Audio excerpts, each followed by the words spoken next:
hakimiyyətdəkilər hesab edir ki, media onlar deyəni yazmalıdır. Hamısı yox.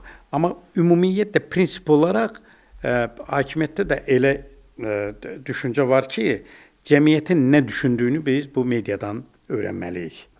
Həqiqətən, yəni mən uzun illər dövlət televiziyasında çalışmış adam kimi deyirəm də, bir də görürsən ki, elə bir süjet gedirdi, yəni ən yüksək səviyyədə ona reaksiya verilir ki, bu hardadır, necə olub, onunla bağlı nə tədbir görünür, tapşırıq verirdilər, falan edirdilər, indi də o hallar olur.